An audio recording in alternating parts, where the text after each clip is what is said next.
وہ ہمیشہ national harmony کی طرف جاتی ہے. تو یہ اب جو ہے وہ کورٹ کے اندر جو بال ہے وہ گورنمنٹ کے اندر پاس ہے، وہ اپوزیشن کے پاس نہیں ہے کہ کیا اپوزیشن سنجیدہ نوعیت کے مذاکرات کرنا چاہتی ہے ان دو لیڈران سے یا نہیں کرنا چاہتی، یا اس فورم کے ساتھ اپنے آپ کو انگیج رکھنا چاہتی ہے نہیں رکھنا چاہتی. یہ تو آنے والا فیصلہ یا وقت جو ہے وہ فیصلہ کرے گا. میری نظر میں جو گورنمنٹ جو ہے وہ صرف اور صرف وقت کو آگے بڑھا رہی ہے. سر کوئی سنجیدہ گورنمنٹ نوعیت بھی کی وقت مجھے کو آگے نظر بڑھا رہی ہے، اور محمود خان اچکزئی اور علامہ راجہ ناصر عباس بھی اگر کوئی بات کرتے ہیں تو وہ پیچھے انہیں پتہ ہے کہ اس کے اوپر مشکل عمل درآمد ہونا. رانا ثناءاللہ صاحب نے بات کی، اس کی توثیق کی ہے عامر ڈوگر صاحب نے بھی، کہ ملک کے جو 5 بڑے ہیں جس میں عمران خان صاحب کا نام بھی شامل ہے، ان کو اکٹھا بیٹھنے کی ضرورت ہے. یہ بیٹھیں گے تو بات چیت آگے بڑھے گی. تو اگر کوئی ایسا سینیریو بن جاتا ہے تو آپ کو لگتا ہے کہ بانی پی ٹی آئی جس نے ان 5 بڑوں میں سے ویسے سبھی کے خلاف ان کا بڑا سخت موقف ہے، لیکن اس میں ایک اہم شخصیت جس کا رانا ثناءاللہ صاحب نے بھی کہا کہ ٹی وی پر ان کا نام نہیں لیا جا سکتا، اگر سینیریو ایسا بنے بات چیت کا، تو بانی پی ٹی آئی ان کے ساتھ بیٹھ کے بات چیت کرنے پر آمادہ ہوں گے؟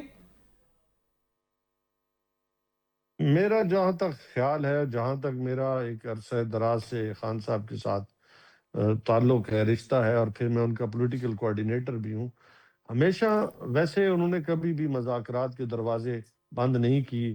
اگر ان کا ماضی کا ٹریک ریکارڈ اٹھا کے دیکھ لیں کہ جب پارٹی سے سمبل چھین لیا گیا، پارٹی کو جو ہے وہ آؤٹ کر دیا گیا، اس کے بعد سزائیں دی گئیں، مینڈیٹ چھین لیا گیا، پھر مطلب بھی بات چیت کا دروازہ کھولا گیا، تو میں سمجھتا ہوں کہ خان صاحب میں تو بہت ساری لچک ہے. لچک دکھانے کی ضرورت تو گورنمنٹ کو ٹھیک، ہے کہ اگر وہ پاکستان کے اندر سٹیبلٹی لانا چاہتی ہے، بالکل یعنی کہ ٹھیک، پولیٹیکلی اور معاشی سٹیبلٹی لانا چاہتے ہیں، تو انہیں اپنے اس میں نیت کو صاف کرنا ٹھیک، بڑا ضروری ہے. بالکل ٹھیک. ہمارے ساتھ رہی گا کلاس صاحب کو شامل گفتگو کرنا چاہوں گا. کلاس صاحب، نیاز صاحب جو کہ عمران خان سے پولیٹیکل کوارڈینیٹر بھی ہیں، ان کے قریبی ساتھی بھی ہیں، اور ان کی شخصیت کو بہت اچھی طریقے سے جانتے ہیں، ان کو عمران خان صاحب میں مذاکرات کے حوالے سے اور ویسے بھی بڑی فلیکسیبلٹی نظر آ رہی ہے. ہمیں کافی عرصے سے نظر نہیں، مجھے بھی نہیں آئی، آپ سے بھی اکثر ہم سوال کرتے ہیں، آپ کو بھی دکھائی نہیں دیتی. تو جو نیازی صاحب کو فلیکسیبلٹی دکھائی دیتی ہے موجودہ حالات کے اندر، آپ کو خان صاحب میں کوئی نظر آ رہی ہے ایسی چیز؟ آپ نے ان کا بتایا نا کہ یہ امجد خان جو ہیں یہ پولیٹیکل کوارڈینیٹر بھی ہیں، اور بھی آپ نے ان کی پارٹی لیڈرشپ ہے. یہ میرے بھتیجے بھی لگتے ہیں، ڈاکٹر شرف گن صاحب کے ساتھ آتے ہیں، میری ڈاکٹر صاحب سے دوستی تھی. بالکل ٹھیک. تو اس رشتے سے یہ امجد خان جو ہمارا برخوردار کے ہیں، بھتیجا کے ہیں، بڑا پیارا تعلق ہے. تو بڑا ہمارا ان سے ان کی اپنی ساری باتیں، مطلب ہم ماضی میں بھی کہتے تھے کہ امجد خان جیسے لوگ جو ہیں، جو سافٹ ہیں، جو پولیٹیکل ایک پروسیس کے ذریعے ہیں، سیاسی فیملی کے ذریعے ہیں، جو بات کو بڑے مہذب اور اچھے انداز سے کرنے کا وہ فن جانتے ہیں. لیکن میں تھوڑا سا امجد سے میں ذرا ڈفر کروں گا 2-3 چیزوں پہ. وہ کہتے ہیں جی خان صاحب جو ہیں وہ کبھی انہوں نے مذاکرات کے راستے بند نہیں کیے، یہاں تک تو ٹھیک ہے، لیکن مذاکرات کے راستے کس سے کھولنے کی انہوں نے کوشش کی جو نہیں کھلے. وہ ہمیشہ سے وہ یہ کہتے رہے ہیں کہ ہم یہ اسٹیبلشمنٹ سے بات کریں گے، ہم سیاسی حکومت سے بات نہیں کریں گے. اب جا کے وہ کہہ رہے ہیں اتنے عرصے بعد، 3 سال بعد وہ کہہ رہے ہیں کہ ہم یہ ہو گئے اس میں اچکزئی صاحب اور علامہ ناصر عباس صاحب ہیں، اب وہ جو چاہیں فیصلہ کریں. تو جو بار بار آپ کے پروگراموں میں بات بھی ہوتی رہی ہے کہ جب موقع تھا کہ آپ اس وقت حکومت سے بات چیت کر کے بہت سارا کچھ گین کر سکتے تھے، اس وقت وہ موقع ضائع کیے گئے، بس کو مس کیا گیا اپنے اس میں کہ ہمارے پیچھے لوگ ہیں، دھرنے ہم آئیں گے، ہمیں کیا ضرورت ہے، ہم اسلام آباد پہ قبضہ ہو جائے گا، ہم اڈیالہ جیل سے بھی نکال لیں گے. یہاں پہ جناب انہوں نے اپنی وصیتیں بھی پڑھ دی تھیں، سار پہ کفن بھی باندھ لیے تھے، جتھے بھی آ گئے، لوگ بھی آ گئے کہ جناب ہمیں کیا ضرورت ہے. اس وقت ایک دباؤ تھا جس دباؤ کو یہ یوز نہیں کر سکے، میں سمجھتا ہوں. اب آپ دیکھ لیں کہ حکومت جو ہے نا لیسٹ انٹرسٹڈ ہے مذاکرات میں. جو بات امجد کہہ رہے ہو ٹھیک کہہ رہے ہو کہ حکومتوں کو ضرورت ہوتی ہے کہ جناب کے پولیٹیکل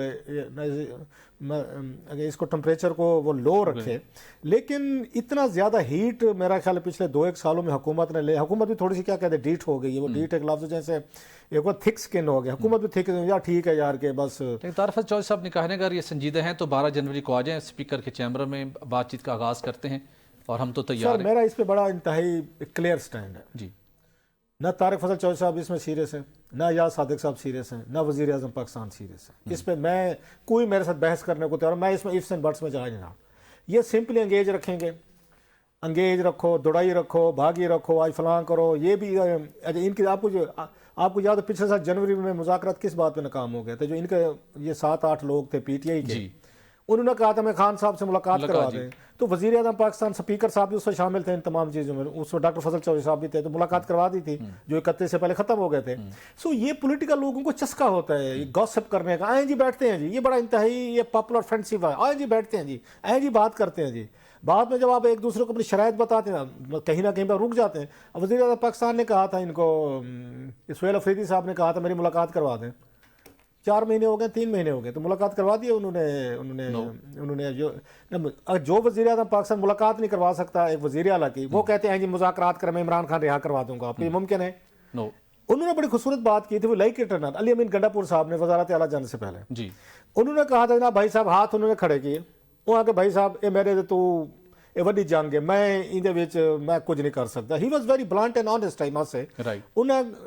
ان کا یہ کہنا تھا حضور یہ جو معاملہ ہے یہ فوج اور خان کے درمیان ہے، آپس میں طے کر لیں تو کر لیں، اس میں شہباز شریف صاحب، اس میں سہیل افریدی صاحب، اس میں جناب علی امین گنڈا پور صاحب، فلانے صاحب، یہ انہوں نے بڑا کلیئر بات کی تھی، وہ کہ یہ کوئی نہیں کرے گا، سیم گوز فار دیم۔ حکومت جو مذاکرات کرے گی ٹوٹل انہوں نے انگیج کر کے آخر میں کوئی نہ کوئی، یہ تو آپ نے بہت پہلے ہی کہہ دیا تھا، رانا ثناء اللہ صاحب نے بھی اس کی تصدیق کیا، لیکن وہ 5 بڑوں کا آپ حوالہ دے رہے ہیں جس میں اندر وہ شخصیات شامل ہیں، آرمی چیف بھی ہیں، عمران خان بھی ہیں، اگر یہ 5 بڑے بیٹھ جائیں تو پھر کوئی راستہ نکل سکتا ہے؟ بیٹھیں گے بھٹی صاحب، سوال یہ تو آپ اور میں کہہ رہے ہیں نا ifs and buts پہ، بھائی آرمی چیف کیوں بیٹھے گا؟ آرمی چیف کو اس وقت ایسا کون سا دباؤ ہے وہاں پہ ان پہ؟ کوئی جب دباؤ تھا تو اس وقت بات نہیں کی۔ نائب صاحب، کلاس صاحب کے مطابق تو گورنمنٹ سنجیدہ نہیں ہے اور جتنے ریلیونٹ پلیئرز ہیں، سٹیک ہولڈرز ہیں، کسی کو ضرورت نہیں ہے کہ مذاکرات کرے اس معاملے کو سلجھائیں، لیکن ڈیفینیٹلی پی ٹی آئی مشکلات کا شکار ہے، ان کو ریلیف چاہیے، وہ اپنی مشکلات کم کرنا چاہتی ہے، تو پھر اگر بات چیت آگے بڑھتی ہوئی دکھائی نہیں دیتی مذاکرات کے ذریعے سے، تو پھر وہ جو 8 فروری کو آپ نے پہیہ جام ہڑتال کی، پہیہ جام ایک ملک بھر کے اندر ہڑتال کی کال دی ہوئی ہے، سڑکوں پہ آنے کا فیصلہ ہے، تو پھر وہی مزاحمت کا راستہ آپ سمجھتے ہیں کہ ایک حل ہوگا کہ پریشر بلڈ ہو، بات چیت ہو اور آپ کے لیے کوئی آسانی کا راستہ ہموار ہو؟ میں نے پہلے بھی کہا ہے، میرے بڑے بیٹھے ہیں روف کلاسرا صاحب، انہوں نے ایک بات کی ہے، میں اس کو انڈورس کرتا ہوں کہ گورنمنٹ سنجیدہ نہیں ہے۔ میں نے پہلے بھی آپ کو کہا کہ اگر سنجیدہ ہوتی تو وہ اس نوعیت کے اقدامات اٹھاتی اپوزیشن کے لیے اور پاکستان تحریک انصاف کے لیے، وہ راستے بناتی، نیشنل ہارمونی کی طرف جاتی۔ اور دوسری بات آپ نے جو کی کہ جی ہم مزاحمت کا راستہ، کیا اس سے پہلے احتجاج نہیں ہوئے؟ پاکستان جب سے بنا ہے تو ہمیشہ احتجاج بھی ہوتے ہیں، پہیہ جام ہڑتال بھی ہوتی رہی ہے، کوئی یہ نئی بات نہیں ہے جس میں کہا جائے کہ کوئی اس میں کوئی اللہ معاف کرے کوئی ایک پوری اس کو میں اس کو کیا نام دوں، کوئی وائلنٹ کی طرف تو نہیں جا رہا ہے، جو وائلنس کی طرف تو نہیں جا رہا ہے۔ یہی ہے مطلب پرامن احتجاج کرنے پر آپ یقین رکھتے ہیں اور یہ پرامن احتجاج ہوگا آنے والے دنوں میں؟ میری وہی کہا نا کہ ہر پارٹی جو ہے وہ کتھارسس بھی کرتی ہے، ڈیبیٹ بھی کرتی ہے اور پرامن احتجاج بھی کرتی ہے قانون اور آئین کے دائرے میں رہتے ہوئے، تو یہ کوئی اچنبھے والی بات نہیں ہے۔ ہاں میں یہ ضرور آج آپ کی توسط سے یہ بھی کہنا چاہوں گا کہ اس وقت آپ کی ملک کی اکانومی جو ہے الحمدللہ اس میں کوئی شک نہیں کہ آپ کا دفاع جو ہے وہ ناقابل تسخیر اللہ تعالیٰ نے بنایا، آپ کی اس میں کوئی دوسری رائے نہیں ہے، لیکن آپ اس کے ساتھ ساتھ دیکھیں کہ کیا اکانومی آپ کی اس قابل ہے جہاں پہ آپ کی 22% آپ کی بے روزگاری ہے، جہاں آپ کے 3.5 کروڑ لوگ جاب لیس ہو گئے ہیں، 12.5 کروڑ لوگ جو ہے وہ خطۂ غربت سے نیچے آ گئے ہیں، یعنی کہ وہ ایک وقت کے کھانے سے چلے گئے ہیں، آپ مہنگائی 50% سے اوپر چلی گئی ہے۔ آپ اس حالات میں آپ کی انڈسٹری بند ہو رہی ہے اور مسلسل میں کافی سارے لوگوں کے انڈسٹریلسٹ سے ملا ہوں پچھلے کچھ دنوں میں، اور ساروں کا جو ہے وہ سر پہ ہاتھ ہے، کیونکہ افغان بارڈر ایون بند ہونے سے آپ کا جو کوئلہ ہے وہ کہاں چلا گیا ہے، آپ کی مطلب آپ خود سوچیں کہ پھر بجلی گیس پرائسز، اچھا یہ ہائیکس جو آ رہی ہے تو اس سے کیا ہو کیا رہا ہے؟ اس سے ہو کیا رہا ہے کہ آپ کا جو عام طبقہ ہے وہ بے تحاشا سفر کر رہا ہے۔ ہم یہی تو کہہ رہے ہیں کہ ہمیں کوئی این آر او نہیں چاہیے، ہمارے کیسز میرٹ کی بنیاد پہ دیکھ لیں، ہم اگر بیٹھیں گے تو پاکستان کے لیے بیٹھیں گے، پاکستان کی سلامتی کے لیے بالکل ٹھیک، آپ بیٹھنے کو تیار ہیں پاکستان کی بہتری کے لیے، لیکن حکومت سنجیدہ نہیں ہے۔ لیکن جب ایسی سٹیج آتی ہے، ماضی کے اندر بھی دیگر سیاسی رہنماؤں کو، سیاسی جماعتوں کو اسی صورتحال کا سامنا رہا، پھر وہ کیا کرتے ہیں, وہ عالمی سطح پر جاتے ہیں, وہاں پر ان کا کوئی دوست ملک, کوئی ان کا گرنٹر سامنے آتا ہے اور پھر کوئی راستہ نکل آتا ہے. ہم اس کیس کے اندر دیکھتے ہیں جب سے خان صاحب کو سزائیں ہوئیں, اندر گئی, عالمی سطح کے اوپر کسی ملک سے پی ٹی آئی کے بانی کے لیے کوئی کوشش نہیں ہوئی, کوئی گارنٹی دینے کو تیار نہیں ہے. امجد صاحب کیا اس کی وجہ ہے؟ ہر ملک, جب میں ایک آپ کو بات بتاؤں, ہر ملک اپنے اپنے مفادات دیکھتے ہیں. آپ یہ ایک بٹر حقیقت ہے جس کو آپ تسلیم کریں یا نہ کریں, کہ کوئی بھی آنے والی گورنمنٹ ہو یا جہاں پہ آپ کٹ پتلیاں ہوں, آپ نے کچھ نہ کچھ شورٹیز دینی ہوتی ہیں باہر کے ملکوں کو, اور وہ اس سے آپ یہاں پہ اپنے لیے بینیفٹ, ایک اسٹیبلشمنٹ آپ کے ملک کے اندر ہے اور ایک انٹرنیشنل اسٹیبلشمنٹ ہے. انٹرنیشنل اسٹیبلشمنٹ بھی تو اپنے اپنے مورے چلاتے ہی ہیں, اور خان صاحب کی جو پوزیشن ہے وہ کسی کا مورا نہیں ہے, اور اسی لیے لیکن الزام شاید تو خان صاحب پر بھی ان کی لگتا گارنٹی رہے جو ہے. کہ عالمی اسٹیبلشمنٹ کا حصہ تھے, یہاں 1997 سے لکھا جا رہا تھا, کتابوں میں لکھا گیا, بہت بات کی گئی, الزام تو خان صاحب پر بھی لگتے رہے. لیکن کہیں کو ثابت بھی ہوا ہے کہ نہیں ہوا. آپ تو مجھے تو پتہ ہے بہت سارے لوگوں کے تو یہاں پہ ابھی وہ جیل کے اندر جاتے نہیں تھے, تو ساتھ ہی طیارہ بھی یہاں اگلے 1 گھنٹے میں طیارے لینڈ کرتے ہم نے دیکھے ہیں. پھر لوگوں نے NRO-1 بھی لیا, NRO-2 بھی لیا, NRO-3 بھی لیا, اور کسی زرداری نے صاحب تو مطلب کہتے ہیں اپنی کہ خان صاحب کی ایک انہوں نے تو مطلب بیوقوفی کے نام دیے کہ 4 سال میں انہوں نے ہر دوست ملک کے ساتھ تعلقات ہی خراب کر لیے تھے, اس لیے کوئی اب سامنے نہیں آ رہا. یہ کہنے کی باتیں. ابھی چائنا نے اپنے ریسنٹلی ان کے بیان دیکھے تو انہوں نے کہا کہ سب سے اچھا دور ہمارے لیے جو ورکنگ ریلیشن شپ کا تھا وہ تو عمران خان کا ایرا تھا. آپ اس کے بارے میں کیا کہیں گے؟ جی ناظرین, یہاں پر ایک بریک لیں گے اور بریک کے بعد گفتگو کا سلسلہ جاری رہے گا, ہمارے ساتھ رہیے گا. ویلکم بیک ناظرین, ہمیں جوائن کر رہے ہیں سینئر تجزیہ کار محسن بیگ صاحب. پاور کوریڈور میں بہت ویل کنیکٹڈ تصور کیے جاتے ہیں, بانی P T I Imran Khan کے بھی بہت قریب رہے اور ان کی اکثر پریڈکشنز بڑی درست ثابت ہوئیں چونکہ وہ سارے معاملات سے کافی آگاہی رکھتے رہے ہیں. تو اسی سلسلے کے اندر آج ہم نے ان کو دعوت دی. آپ کا سر بہت شکریہ. سر, بات چیت تو 2025 میں بھرپور جاری رہی, مذاکرات ہوں, کو پی ٹی آئی کے لیے راستے آسان ہوں, لیکن کوئی بریک تھرو نہیں ہوا.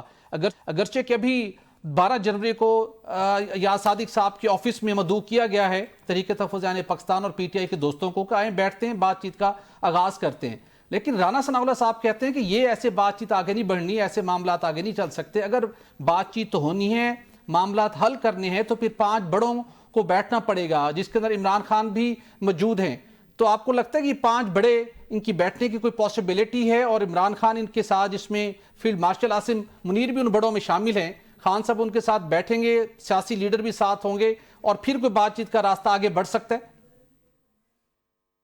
جی بہت شکریہ. بیسیکلی تو رانا صاحب ہمارے دوست ہیں. میں سوچ رہا تھا کہ یہ سٹیٹمنٹ انہوں نے کس بیس یا بیک گراؤنڈ کے اوپر دی ہے. یہ تو جو انہوں نے فارمولہ دیا یہ ممکن نہیں ہے بیسیکلی. اچھا, آج کے دن میں تو اگر آپ دیکھیں جو شخص جیل میں بیٹھا ہے اس کی مینٹیلٹی یا اس کی جو احکامات ہیں یا ڈائریکشن ہے اپنے لوگوں کے لیے, وہ تو کسی کے ساتھ بیٹھنا نہیں چاہتا, خاص کر پولیٹیکل پارٹیز کے ساتھ. اگر آپ 3 اوپر والے مائنس کر دیں تو جو 1 رہ جاتے ہیں ان سے اگر وہ بیٹھنا چاہتا ہے تو نیچرلی وہ اس کے ساتھ نہیں بیٹھنا چاہتے. تو یہ پاسبلٹی نہیں ہے جو رانا صاحب نے فرمایا. ہاں البتہ یہ ضرور ہے کہ جو تحریک انصاف کے لوگ ہیں یا جس کا ابھی انہوں نے تھوڑا بہت مینڈیٹ محمود خان اچکزئی یا علامہ ناصر صاحب کو دیا, تو ان کو نیچرلی انگیج ہونا چاہیے گورنمنٹ اور باقی پولیٹیکل پارٹیز کے ساتھ. لیکن جتنی بھی یہ گفتگو یا ڈائلاگ شروع ہوگا, یہ ایک ورکنگ ریلیشن شپ ضرور ہو سکتا ہے جو کہ ہونا چاہیے پولیٹیکل پارٹیز کے درمیان پارلیمان کے اندر. لیکن اس کا کوئی اگر آپ کہیں آؤٹ کم نکل آئے گا جو کہ فیور کرے گا تحریک انصاف کو, تو وہ تو میں نہیں دیکھ رہا آنے والے دنوں میں. تو ان کو تو جلد یا بادیر یہ یاد رہنا چاہیے کہ اگر آپ مزاحمت کرتے ہیں اور اگر آپ یہ سمجھتے ہیں کہ آپ ڈرا کے دھمکا کے ریاست کو یا ریاستی اداروں کو ان کو اپنی کسی ٹرمز پہ لا سکتے ہیں, تو وہ بھی آنے والے دنوں میں ممکن نہیں. اچھا بیگ صاحب, آپ خان صاحب کی شخصیت کو بھی بہت بہتر جانتے ہیں اور جس شخصیت کے ساتھ وہ بات چیت کرنا چاہتے ہیں ان کو بھی آپ بہت اچھی طریقے سے جانتے ہیں. کیا عمران خان سانحہ 9 مئی کے اوپر قوم کے سامنے معافی مانگ لے, یا کون سی ایسی سٹیج آ سکتی ہے جو خان صاحب کی شخصیت کو مد نظر رکھے ہو, آپ کی اسیسمنٹ ہو, جہاں پر وہ بات چیت کے لیے اور معاملات کو بہتر بنانے کے لیے پھر تیار ہو سکتے ہیں, جس کے اندر سانحہ 9 مئی پر قوم سے معافی مانگنے سے بھی متعلق ہے, اور دوسری طرف بھی کون سے ایسے سٹیج آ سکتی جہاں پر جا کے بات چیت بنے گی, یا آپ کو لگتا ہے کہ نہیں فی الوقت خان صاحب کے ستارے گردش میں ہے, سال 2026 یوں ہی گزرے گا؟ دیکھیے, معافی میں انہوں نے بہت دیر کر دی. معافی اگر اس وقت ہو جاتی رائٹ دیر اینڈ دین, انہوں نے اپنے ساتھ بہت سے ورکرز اور بہت سے انوسینٹ لوگ جن کو انہوں نے بہکایا اور ان کو انسٹالیشنز پہ بھیجا اور ہنگاموں میں شامل کیا, وہ بچارے 2.5-3 سال سے اندر ہیں, سزائیں بھی ہوگی ان کو.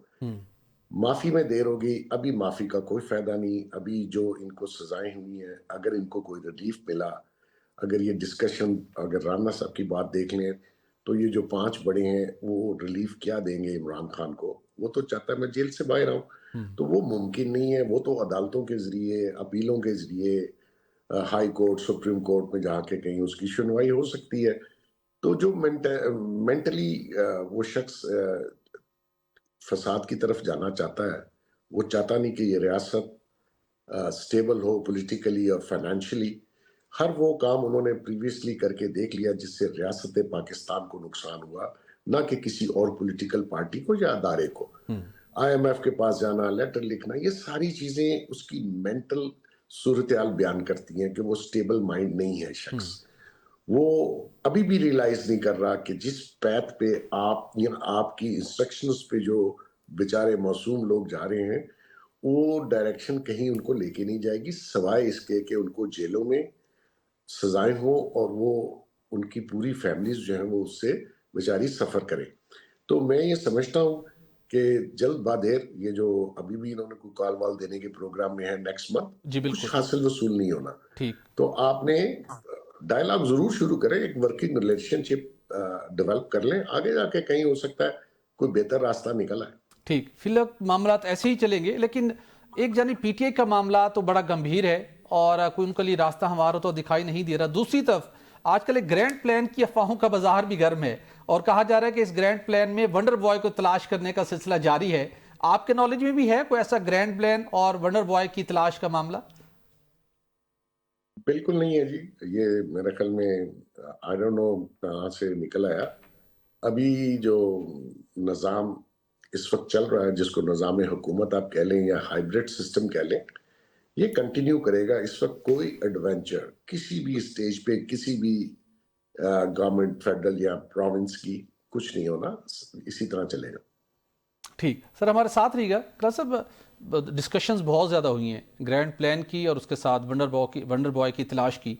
تو کچھ ایسے معاملات ماضی قریب میں ہوئے ہیں جس بالخصوص جب نوٹیفیکیشن کا معاملہ تاخیر کا شکار ہوا اور کچھ ایک اہم عہدے کے اوپر ریٹائرڈ افسر کو دوبارہ تعیناتی کی خواہش کا اظہار بھی ہوا, لیکن وہ چیزیں طے نہیں ہو سکیں, اور اب کہا ہی جا رہا ہے کہ 2026 کے وسط میں معاملات کسی اور طرف بڑھ سکتے ہیں. کوئی PhD, کوئی ماہر ایکسپرٹ ٹائپ ونڈر بوائے کی تلاش کا کام جاری ہے اور چیزیں تبدیل ہو سکتی ہیں. آپ کو کچھ ایسا ماضی قریب کے اندر منظرنامہ بنتا دکھائی دیتا ہے؟ یہ ساری میرا خیال ہے جو گفتگو شروع ہوئی ہے نا ونڈر بوائے والی, یہ ساری چیزیں, تو یہ بتایا یہ جا رہا ہے کہ کچھ 1-2 مہینے پہلے یہاں پہ NDU میں وہاں خطاب ہوا اور اس کے درمیان یہ گفتگو ہوئی ہے وہاں پہ کہ یہ جو MNAs وغیرہ آتے ہیں یا یہاں پہ یہ وزیر ہیں, دیگر لوگ ہیں, زیادہ پڑھے لکھے نہیں ہیں, ٹیکنیکل نہیں ہیں, چیزوں کو سمجھتے نہیں ہیں, تو لہٰذا کوئی آپ کو PhD, ٹیکنوکریٹس, اس طرح کے لوگ جو ہے نا یہ آنے چاہیے. سو یہ گفتگو تو وہاں پہ NDU میں ہوئی ہے, ایک لیکچر میں, ایک تقریر میں, جہاں سے خبریں ہیں, جہاں سے چیزیں نکلی ہیں کہ شاید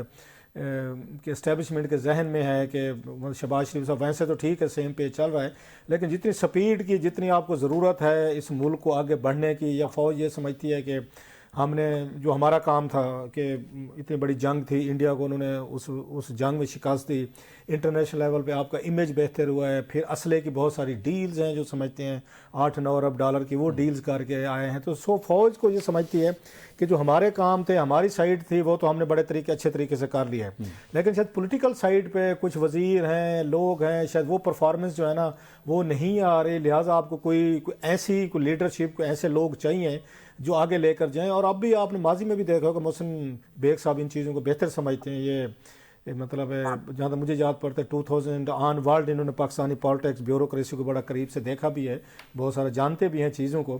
ہمیشہ جو ہماری اسٹیبلشمنٹ کی کوشش رہی ہے کہ وہ ٹیکنوکریٹ لوگوں کو لایا جائے.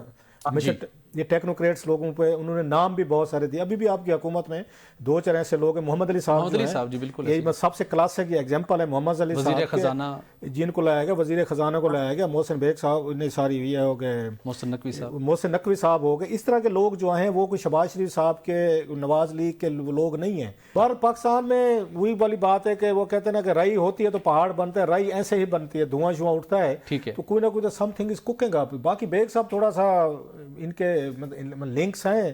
آج آپ نے سوال ان کو ڈال دیا ہے تو بیگ صاحب اس پہ تھوڑا سا دوبارہ خیال ہے نہیں. بیگ صاحب دوبارہ آج رات کو بیٹھیں گے, کوئی ٹیلیاں شلیاں کھڑکائیں گے, کوئی 2-4 یہ خبریں ابھی بھی کچھ خبریں ہوں گی بیگ صاحب کے پاکٹ میں ہوں گی. بیگ صاحب ایک اہم عہدے پر تقرری کا معاملہ تو ہے, اور نون لیگ کی جو ٹاپ لیڈرشپ ہے وہ ان کی کچھ خواہش بھی ہے کہ ان کی چوائس کے مطابق اپوائنٹمنٹ ہونی چاہیے.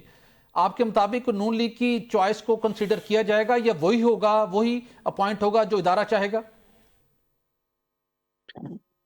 دیکھیں, جس شخص کے بارے میں آپ اشارہ کر رہے ہیں ایکچولی وہ جس ادارے کے ہیڈ تھے اسی دور میں الیکشن ہوئے جی, یہ جو حالیہ الیکشن تھے جی بالکل, اس کے بعد وہ فارغ ہوئے. جی اس الیکشن میں جو کچھ ہوا میں اس کی ڈیٹیل آپ کو نہیں, آپ سب کو پتا ہے کہ کیا ہوا. وہ بہت بڑی ڈس اپوائنٹمنٹ تھی.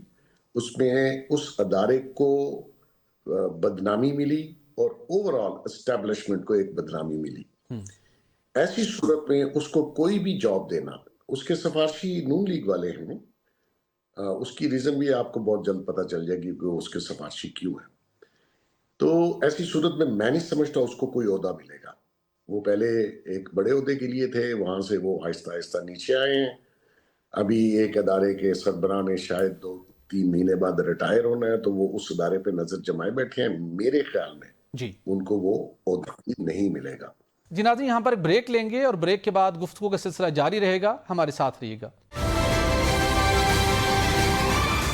ویلکم بیک ناظرین. آپ نے سر سیاسی نظام کے حوالے سے بات کر لی, تھوڑی معاشی نظام کی بھی بات کر لیتے ہیں. بزنس مین کی مشکلات کی آپ نے بات کی. ایف بی آر نے ابھی بھی ایکسپورٹرز کو نوٹسز دیے ہوئے ہیں. ایک ٹیکنوکریٹ وزیر خزانہ لے کے آئے تھے, لیکن اس کے باوجود جو معاشی شعبے کے اندر جو پریشانی ہے, جو مشکلات بڑھ رہی ہیں, سراپا احتجاج ہیں صنعت کار, تو پھر یہ جو ٹیکنوکریٹ ایکسپرٹ تھے وزیر خزانہ وہ اب تک کیا کر سکیں؟ دیکھیں, ہم تو ایکسپرٹ ہر بندے کو کہہ دیتے ہیں. ان کا اکانومی کا کیا ایکسپیرینس ہے, معیشت کا کیا ایکسپیرینس, سمپل بینکر. ابھی بھی وہ اپنا پورٹ فولیو ہی بنا رہے ہیں. انہوں نے معیشت کے لیے جو بھی اقدامات کیے ہیں اس سے معیشت بیٹھ گئی. حالانکہ اس وقت بیسٹ اپرچونٹی آفٹر انڈیا سے جو ہم نے وار جیتی ہے پوری دنیا میں, ہم اس کو معاشی صورت پر کیش نہیں کروا سکے, اور وہ ٹائم ڈے بائی ڈے گزرتا جا رہا ہے. ایسی صورت میں میں یہ سمجھتا ہوں کہ اس ٹائپ کے لوگ جو اپنے آپ کو, میں آپ کو, چلے آپ کا شو ہے تو پہلی بار میں آیا ہوں تو خبر بھی دے دوں. یہ جو شخص ہے اس نے ایک ادارہ این جی او کم ایک کیا کہتے ہیں اس کو کنسلٹنگ کمپنی ہائر کر لی, جس کو تقریباً 39 to 40 ملین پاؤنڈ لندن میں دیے. وہ ہماری لندن میں بیٹھ کے معیشت بنا رہے ہیں. اب وہ پیسہ 40 ملین پاؤنڈ چلا گیا اور معیشت کا حال آپ کے سامنے ہے. تو مقصد یہ ہے کہ یہ کنسلٹنٹ فرم ہائر کی ہے وزیر خزانہ نے. آپ اور میں تو نہیں کر سکتے, انہی نے ہائر کی. اور آئی ایم ایف کی ریکمنڈیشن, دیکھیے آئی ایم ایف یہ نہیں ہے کہ آپ سارے نارمز بدل کے اتنی ہیوی ٹیکسیشن کر دیں کہ لوگ یہاں سے بھاگ رہے ہیں دبئی کی طرف. ایوری سنگل ڈے کا جو ہے وہ بزنس مین یہاں سے جانا چاہ رہا ہے. کوئی دنیا کا شخص 50% ٹیکس نہیں دے سکتا. تو اس سے آپ دیکھیں ٹیکسٹائل ساری بیٹھ گئی, اسٹیل انڈسٹری بیٹھ گئی, باقی لوگ بیٹھ گئے. پھر جس قسم کی آپ نے ہراسمنٹ کر دی ایف بی آر میں, ابھی تو یہ شکر ہے کہ یہ پرائم منسٹر صاحب نے کوئی سینس پرویل ہوئی ہے کہ انہوں نے پالیسی جو ہے وہ ایف بی آر سے اور ان سے لے کے علیحدہ ایک پالیسی بورڈ بنایا, کیونکہ دنیا میں یہ نہیں ہو سکتا کہ آپ ہی پالیسی بنائیں اور آپ ہی صبح اس کے اوپر ایکشن لے لیں. ایف بی آر تو یہی کر رہی تھی, خود ہی ٹیکس جاری کر دیے, اور مزے کی بات دیکھیں, اور خود ہی آپ این آر او بھی جاری کر دیں لوگوں کو جن کو آپ نے فیسیلیٹیٹ کرنا ہے.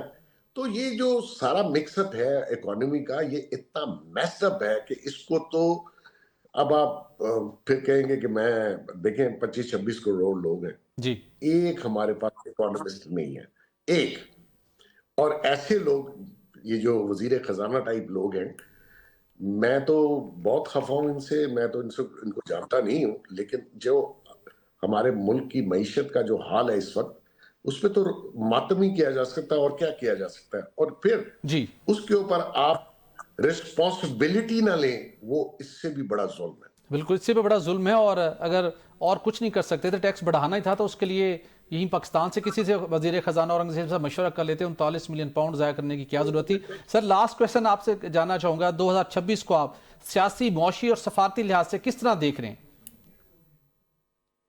لیکن پیشن گوئی تو میں نہیں کر سکتا, لیکن میں آپ کو بتا رہا ہوں کہ یہ سسٹم تو اسی طرح چلے گا. پولیٹیکل سٹیبلٹی اس وقت گورنمنٹ کا اور باقی جو ہمارے تھنک ٹینک اور ہمارے جو ڈیسیژن میکرز ہیں ان کا کنسرن اکانومی ہے کہ بزنس کو ریوائیو کیا جا سکے. یہ سال میرے خیال میں 2025 سے خاصا بہتر ہوگا, اور جو ہمارے انٹرنیشنلی جو اس وقت ریلیشن شپ ڈیولپ ہوئے ہیں, وہ ان کے کچھ ثمرات شاید پاکستان آنے والے دنوں میں دیکھے, اور اس کا ان ثمرات کا فائدہ شاید عوام کو بھی پہنچے. بالکل ٹھیک. صاحب آپ 2026 کو کس نگاہ سے دیکھتے ہیں, سیاسی, معاشی اور سفارتی لحاظ سے؟ سیاسی طور پر بیگ صاحب ٹھیک کہہ رہے ہیں کہ ابھی کوئی تھریٹ نہیں ہے کوئی ایسا. باقی اس طرح کی باتیں, اس طرح کے لیکچر, اس طرح کی وہ تو ہوتی رہتی ہیں, میڈیا میں بھی ہوتی رہیں گی, پولیٹیشین میں ہوتی رہیں گی. لیکن اس وقت اس سیٹ اپ کو خود کوئی اپنی بلنڈر نہ مارے, کوئی اپنے پاؤں پہ کلاڑا یا کوئی گولی نہ ماریں, جو کہ لگتا نہیں ہے اس وقت, کیونکہ شہباز شریف صاحب جتنے ایک اچھے بچے کی طرح 2 سال سے چیزیں لے کے چل رہے ہیں, ان سے تو سارے خوش لگتے ہیں. اسٹیبلشمنٹ کو خوش لگتی ہے, امریکن, چائنیز, سعودیز جو میٹر کرتے ہیں پاکستان میں, وہ بھی سارے خوش لگتے ہیں. سو مجھے تو کوئی ایسا اس سال بہت بڑی پولیٹیکل اپہیول ہوتے نہیں لگ رہی. لیکن وہی جو محسن بیگ صاحب نے بات کی, پتہ کچھ ہے, سیاست میں کوئی پتہ نہیں ہوتا سر. آج کے دن ہم کہہ رہے ہیں تو جناب ود ان آور چیزیں بدل جاتی ہیں, ود ان مطلب نو ٹائم. حسینہ واجد کو دیکھ لیں, 3-4 دنوں میں وہ 15-17 سال کا رول تھا وہ بالکل کولیپس کر گیا. اور نیپال کو دیکھ لیں, اور بڑی ساری آپ کو مثالیں دی جا سکتی ہیں. معاشی حساب سے تو کوئی آپ کا جو ایک ہی پازیٹیو انڈیکیٹر ہے جس پہ کھڑا, وہ ہے آپ کا ڈالر جو ہے نا, وہ پچھلے 2-3 سال سے ایک جگہ پہ رک گیا ہے 280-82 پہ. یہ میں اس کو سب سے زیادہ پازیٹیو چیز سمجھتا ہوں. اسی ایک چیز سے بھی اسٹیبلٹی آ جاتی ہے کہ آپ کو پتہ ہو کس چیز پہ آپ امپورٹ کریں گے, کس چیز پہ ایکسپورٹ کریں گے, آرڈر کیا پلیس کرنے ہیں. جو فلیکچویشن ہوتی رہی ہے اس سے پہلے, اس نے میرا خیال ہے آپ کی اکانومی کو ہلٹ کیا ہے. ریمیٹنسز آپ کی بڑھ گئی ہیں, میں نے کل 37-38 بلین ڈالر تک چلی گئی ہیں. آپ کے ایکسپورٹ بھی کچھ بہتر ہوئے, کبھی فگر نیچے اوپر نیچے آ جائے. سو موسٹلی تو آپ کو ڈالر کا مسئلہ ہے, وہاں سے آپ چیزیں لیتے ہیں. اور میرا خیال ہے جیسے وہ کہہ رہے تھے 2025 میں بھی اکانومی وہ رہی ہے. بالکل, میں وہاں پہ اکنامک افیئر کمیٹی کی میٹنگ میں تھا, تو وہاں پہ سیکریٹری اکنامک افیئر بتا رہے تھے کہ پہلی دفعہ انہوں نے اسٹیٹ بینک کا کوئی 500 بلین روپیز قرضہ واپس کیا ہے, پھر دوسرا ابھی دوبارہ واپس کیا ہے. ابھی تک تو لے ہی رہے تھے نا, قرضے لے رہے تھے, تو وہ ریٹرن بھی کیے ہیں انہوں نے, قرضے لونز واپس بھی کیے ہیں جو بینکوں سے لون لیا جا رہا تھا. اچھا, پھر شرح سود جو ہے آپ کی وہ نیچے آئی ہے بڑی کنسیڈریبل, اس سے بڑا فرق پڑتا ہے. تھوڑا سا پیسہ جو ہے تو بہتر ایک توقع کر رہے ہیں. مطلب اس وقت تو حالت یہی ہے, تو باقی وہ تو بالکل ٹھیک. آپ کا محسن بیگ صاحب, آپ نے وقت دیا, آپ دونوں کا بہت شکریہ. یہ 2026 کو ایکسپیکٹ یہی کیا جا رہا ہے کہ سیاسی اور معاشی لحاظ سے ایک بہتر سال ہوگا. ہم بھی دعا گو ہیں. آج کے لیے اتنا ہی, ہمیں اجازت دیجیے. اللہ حافظ.